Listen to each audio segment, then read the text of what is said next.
దాన్ని 3 టర్మ్స్ నుంచి మేము ఎన్నిక పెట్టలే, ఇప్పుడు కాంగ్రెస్ వచ్చింది, వీళ్ళు ఎన్నిక పెడతలేరు.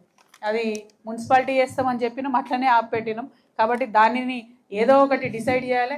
ఇప్పుడు మరి లోకల్ బాడీ ఎన్నికలు ఎప్పుడు వస్తాయో ఈ మధ్యలో వచ్చే అవకాశం ఉంది, కాబట్టి డిసైడ్ చేయాలని చెప్పి నేను ప్రభుత్వాన్ని డిమాండ్ చేస్తూ ఉన్నాము.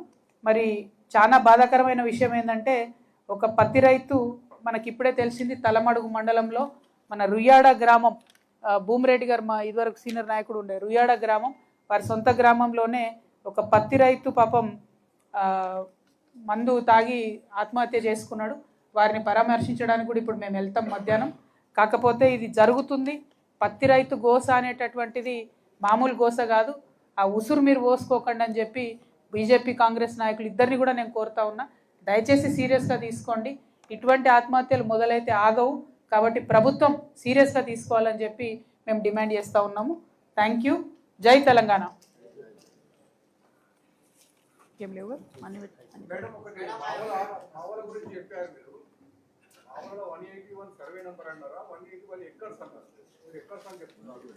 181 ఎకర్స్ మా వాళ్ళ సర్వే నెంబర్లు కూడా ఉన్నాయి నా దగ్గర. బయట చెప్తే బాగుండదు, మీకు ఏమంటే ఇచ్చేస్తాం, మీరు రాసుకోండి. కాకపోతే అందరు పెద్ద పెద్ద మనుషులే ఉన్నారు. నేనేమంటున్నా అంటే ఇది ఇంపార్టెంట్ కాదు. ఆడ 1000 మంది గోండులు ల్యాండ్ లేక, భూమి లేక, పాపం వసతులు లేక చచ్చిపోతున్నారు. వాళ్ళకు ల్యాండ్ ఇవ్వడానికి ఎందుకు మనసు వస్తలేదు? ఇటువంటి వాళ్ళకి దగ్గరుండి ఎంఆర్ఓలు అందరు కలిసి రిజిస్ట్రేషన్ చేసిర్రు. అది కరెక్ట్ కాదు, చెయ్యాలి అని చెప్పి నేను డిమాండ్ చేస్తున్నా.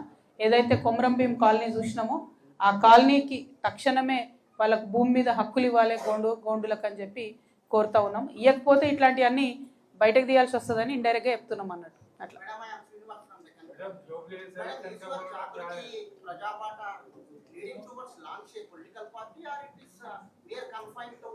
collecting the data and knowing the public problems on the ground. Exactly, what is the intention behind launching your Praja Bata?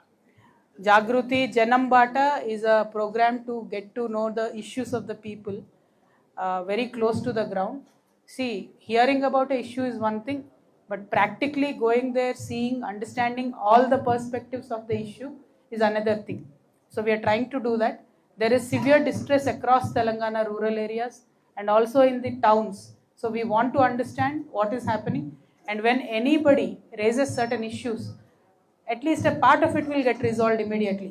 Rest can be followed up and resolved in time. So that is the fundamental agenda.